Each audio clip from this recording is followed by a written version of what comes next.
네, 브라이언 드 팔마 감독에 대해서 오늘 이야기를 좀 나눠보겠습니다. 제가 가장 좋아하는 감독님 중에 한 분이신데, 브라이언 드 팔마 감독이 영화가 사실은 히치콕 영화에 굉장히 많이 영향을 받았죠. 그래서 제가 또 뭔가 이렇게 또 떠들면 좋을 것 같아가지고 몇 가지 좀 읽어볼게요. 자, 알프레드 히치콕에 대한 열렬한 시네필인 것으로 유명하다. 히치콕의 주석자라는 별명이 공공연히 따라다닌다. 드팔마의 작품을 보다 보면 히치콕 영화의 주요 소재가 오마주를 통해 반복 재구성된다. 그러나 드팔마의 뛰어난 영화적 감각은 때때로 히치콕을 뛰어넘는 놀라운 경지를 보여준다. 자, 도대체 히치콕 스타일이 뭔가에 대해서 이제 우리에게 이제 어떤 생각을 하게 만드는 이런 글인데, 히치콕 스타일이라고 하면은 그 한 명의 몸에 두 가지 인격이 있다라는 것에 대해서 이제 좀 생각을 하시면은 좀 편할 것 같아요. 그러니까 한 명의 몸인데 두 명의 인격. 그러니까 도플갱어랑은 좀 반대죠. 도플갱어는 그러니까 나랑 다른 인격인데 나랑 똑같은 몸이 있는 사람을 도플갱어라고 한다면은 뭐 도플갱어도 비슷하겠네요. 나랑 다른 인격이 내 바깥에 있는 건데, 히치콕 같은 경우는 나는 하나인데 내 안에 인격이 두 개인 거예요.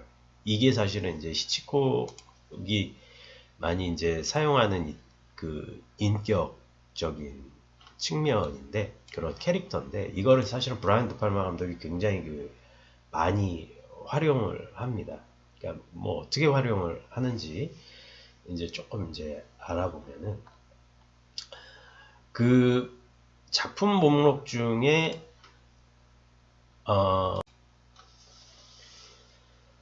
그 작품 목록 중에 그 시스터즈라고 하는 그 영화가 있어요. 이 영화가 이제 1972년도에 만들어진 영화인데, 이 영화가 사실은 브라이언 드 팔마 감독의 스타일의 시작이라고 이제 봐도 과언이 아닙니다. 이제 대부분의 이제 한번 들어가 볼게요. 시스터즈. 그러니까 이 영화에서는 사실은 다니엘 혼자 등장해요. 그러니까 샴 쌍둥이에 대한 얘기인데, 누가 다니엘이고 도미니크인지 모르겠는데 어쨌든 다니엘과 도미니크가 그 샴 쌍둥이로 나눠서 분리돼요. 그런데 스포일러가 있습니다. 뭐 스포일러 있어도 재밌어요. 그 도미니크는 사실은 죽었어요. 그 분리 수술을 할 때. 그리고 다니엘만 살아남은 상태라는 거죠. 근데 이제 다니엘 내부에는 도미니크의 인격도 존재를 해요. 자, 우리 이런 설정을 어디서 봤을까요? 네, 이거는 일단은 알프레드 히치콕의 사이코라는 영화에서 이거를 차용을 했죠. 사실은 거기서 이제 살인범이 사실은 자기가 여주인공을 죽였음에도 불구하고 자기는 죽였지 않았다라고 얘기를 해서 사실은 정신병원에 들어가잖아요. 그 사람 내부에는 죽은 어머니의 인격이 있었기 때문에 사실은 어떻게 보면은 그런 살인을 저질렀을 때 이 사람은 진짜 살인자가 아니다라는 것이 정신과 의사에 의해서 판명이 됐다는 거죠. 그러니까 이 영화도 마찬가지인데, 도미니크가 죽었어도 다니엘이 일단은 살인을 저질렀죠. 그 영화상에 등장하는 남자 주인공인데, 그 흑인 방송 모델을 살인을 저질렀죠. 그랬는데 이 다니엘은 도미니크의 기억에서 그 남자를 죽인 것이기 때문에 이 여자는 사실은 죄가 없다라는 거예요. 자, 이 상황에서 또 히치콕의 다른 영화가 또 섞여 들어가요. 그게 이제 현기증인데, 그러니까 사실은 브라이언 드 팔마도 보통 내기 감독은 아니라는 것이, 지금 이 사람이 시스터즈라는 영화에서 차용한 두 가지 영화가, 물론 스펠바운드 같은 히치콕 영화도 있지만은, 현기증하고 사이코라는 히치콕 필모에서도 제일 사실은 거대한 위치를 차지하고 있는 영화를 어떻게 보면은 두 편을 차용해서 자기가 자기 식대로 영화를 찍어버린 거거든요. 사실 이것도 보통 배짱은 아니에요. 그러면 도대체 현기증의 어떤 면을 차용했느냐. 사실 현기증도 사이코랑 굉장히 비슷한 영화죠. 사이코는 한 명의 몸에 두 명, 엄마와 아들의 인격이 들어가 있는 거잖아요. 물론 몸은 아들이고 자기 자신의 엄마의 인격이 들어갔으니까 두 명이 된 거잖아요. 이건 자기가 그렇게 정말 사이코처럼 어떻게 보면은 그 생각을 한 거죠. 근데 현기증 같은 경우는 결과적으로 살인 과정이 있어서 어떻게 보면은 알리바이를 만들기 위해서 한 명의 여자의 죽은 여자를, 그러니까 남편이 죽였죠. 그 남편이 자기 죽은 아내의 영혼을 집어넣은 거잖아요. 그렇게 행동을 하고.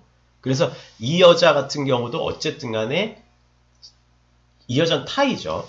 타이적으로 자기 몸에 죽은 여자의 마음이 들어와 있는 거잖아요. 그러니까 이것도 1인 2역이란 말이에요. 근데 여기서 중요한 거는 현기증에서 그것을 강제적으로 기억을 주입시켰다는 거잖아요. 그러면 시스터즈에서는 어떻게 이게 작용을 내느냐. 지금 이 영화에서 다니엘과 도미니크의 이야기만 등장한 것이 아니라 제3의 인물, 목격자가 등장해요. 이거는 사실은 드레스드 킬이겠네요. 드레스드 킬에서도 엘리베이터 장면에서 그 목격자가 이제 거울에 반사돼서 드러나잖아요. 그 살인 광경을. 이 장면도 마찬가지인데 살인 장면은 분할 화면으로 찍어버려서 그것을 드러내요. 그러면은 이 사람이 목격자가 돼서 이 두 쌍둥이 자매의 상황을 역추적하러 가는 과정을 그리고 있단 말이에요. 그러면은 그러면 여긴 다 이제 제정신 아닌 사람들인데, 이 미치광이 이 의사가 이 쌍둥이 여자에게 그 기억을 강제적으로 주입을 시킨다는 거죠. 뭔 말인지 아시겠죠? 그러니까 쌍둥이 여자에게 강제적으로 기억을 주입을 시켜버린다는 거예요. 그래서 이 여자는 결과적으로 마지막 장면에서 어떻게 이제 좀 아이러니컬한 게 아니라 좀 섬찟한 장면이 뭐냐면 기억이 브레인 워싱 돼요. 기억이 삭제가 돼. 그래서 이 남자가 이야기한 대로 이 여자는 잠깐 도미니크가 된 상황이야. 그래서 도미니크의 기억을 지워버린 거예요. 이게 뭔 얘기인지 아시겠죠? 그러니까 이런 식으로 브라이언 드팔마가 어떤 영화에 있어서 그 감독의 자기 스타일을 히치콕을 자기 스타일대로 이렇게 하는 거야. 이렇게 하는 게 꺾는 거지. 그러니까 이런 상황을 드팔마가 굉장히 능수능란하게 조작을 해요. 그러니까 제가 또 네, 녹화를 계속 한번 이어나가 볼게요. 브라이언 드팔마 감독의 또 다른 영화 중에 그 존 트라볼타가 주인공인 필사의 추적이란 블로우 아웃이라는 영화가 있어요. 그러니까 이 영화는 블로우 아웃이라는 제목답게 블로우 업이라는 안토니오니의 영화에 영향을 많이 받았거든요. 그러니까 두 영화 다 우연한 상황에 살인 현장에 결부가 된 두 명의 전문가를 그리고 있어요. 그러니까 안토니오니의 영화가 사진 작가라면 블로우 아웃에서는 음향 전문가로 이제 등장을 하는 것이죠. 그러니까 이 영화에서는 어떻게 보면은 프란시스 포드 코폴라의 컨버세이션 같은 영화도 있죠. 근데 이 영화랑 비슷하죠. 그 영화는 도청 전문가인데 이 영화에서는 뭐냐면은 저거가 되죠. 영화 음향 감독이 되죠. 그러니까 그런 식으로 이제 비슷하고 유사한 상황이 이제 있는데 이 영화에서도 사실은 안토니오니나 동년배인 프란시스 포드 코폴라 같은 영화적인 스타일이 아니라 역시나 이상할 정도로 어떻게 보면은 브라이언 드팔마 갖다 줘요. 그러니까 이게 사실은 드팔마 감독의 고유성을 드러내는 영화들이 있는데, 예를 들면 뭐 스카페이스라든지 이렇게 장르 영화에서 상당히 많이 이렇게 자기만의 스타일이 나올 때가 있거든요. 그러니까 그게 뭐냐면은 결과적으로 이 영화에서도 중요한 게 뭐냐면은 이 사람이 존 트라볼타가 가지고 있는 이중적인 측면이에요. 그러니까 이 영화에서도 이 사람은 자기가 사랑에 빠지게 되죠. 그 죽은 정치인과 같이 있게 된 이렇게 매춘부와 사랑에 빠지게 되는데, 낸시 알렌이 연기하죠. 많이 나와요. 그러면은 존 트라볼타가 생각할 때 요거는 조금 나이가 들으셨을 때고, 트라볼타가 연기하는 주인공이 여기서 계속해서 좌절을 느끼는 그 과정이 조금 어떻게 보면은 좀 유치할 수도 있다라는 느낌이 들 정도로 그냥 아주 적나라하게 찍는다라는 느낌이 있어요. 그러니까 이건 이제 지금 시절이고, 지금 여기서도 코폴라나 안토니오니가 황금종려상을 받은 그 영화에서는 철학적인 담론이 들어와요. 그러니까 과연 보는 것이 무엇이고 우리가 본 것이 진실이라고 말할 수 있으며, 그 상황에서 어떻게 우리가 윤리적인 선택이나 도덕적인 선택을 해야 되는지에 대해서 두 감독이 굉장히 뽐내는 지점이 있어요. 본인들의 영화적인 어떤 식견이라든지 능력이라든지. 근데 여기서 드팔마는 그런 거는 차치하고 사랑에 빠지고, 지금 저 여자를 구했을 때 내가 어떻게 되는 것이며, 그리고 나는 저 여자를 사랑하는데 저 여자는 매춘부였고, 그리고 나는 지금 다른 정치인이나 다른 어떤 암살범으로부터 위협을 당하고 있는 상황이고, 이런 것이 굉장히 노골적으로 드러나고, 여기서 드팔마가 또 잊지 말아야 될 것이 뭐냐면은, 코폴라가 됐건 안토니오니가 됐건 악인이나 악당에 대해서 구체적으로 드러내지는 않아요. 그러니까 살인범이 누군지도 명확하지가 않아, 두 영화에서는요. 중요한 건 뭐냐면은 주인공의 내면이 실존적 위기를 겪고 있다는 거예요. 내가 누군가를 훔쳐보고 내가 누군가를 지금 저 테레비 때문에 내가 누군가를 본다라는 의미 자체에 대해서 포커스가 들어가서 그 사람들의 주인공의 내면으로 확장이 되지, 범인이 누군가를 완벽하게 드러내지는 않거든요. 범인의 몸뚱아리가 실제로 드러나질 않아요. 근데 여기서는 존 리스고라고 하는 조금 또 유명한 배우죠. 다 유명해지셨는데, 풋풋한 시절에 요 배우 보시면 아실 거예요. 그러니까 이 존 리스고가 연기하는 암살범도 나오는데, 이 배우도 사실은 왜 죽이고 왜 저렇게 미친 듯이 저렇게 하는지에 대한 설명이 없어요. 그냥 이 사람은 비슷하면 그냥 죽여. 왜냐면은 지금 이 금발의 매춘부나 금발의 키몇 어떻게 생긴 인상착의의 여자를 죽인다는 거에만 혈안이 돼 있어요.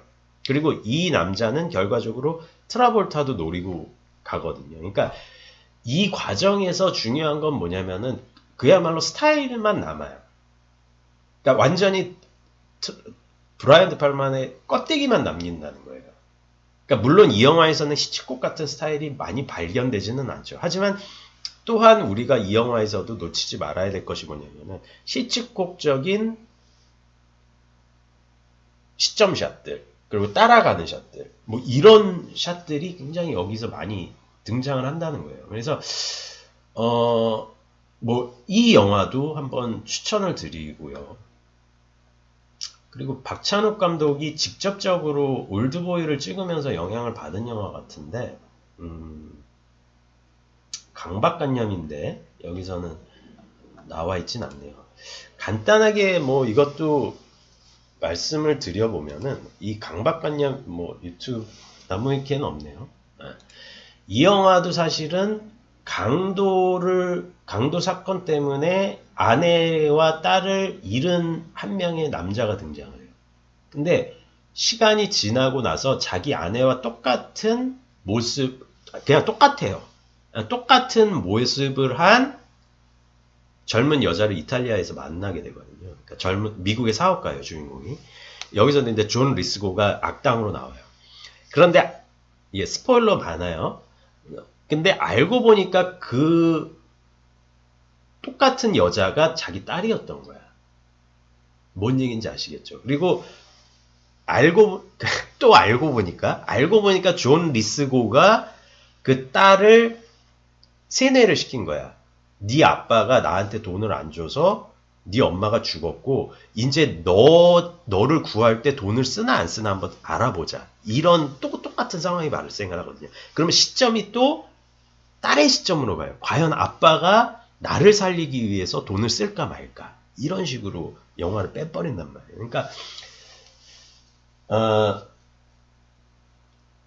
이거는 현기증을 뒤집은 스타일이죠. 그리고 여기서도 마치 첫 버전을 연상케 하는 장면 편집들이 굉장히 많이 들어가요. 그러니까 뭐 또 기회가 되면은 브라이언트 팔마 감독 얘기는 계속 할 거예요. 왜냐면은 플롯이라든지 그 영상 언어로 직조하는 것에 있어서 사실 브라이언트 팔마 같이 솔직한 사람이 없어요. 그러니까 이게 되게 중요해요. 솔직함.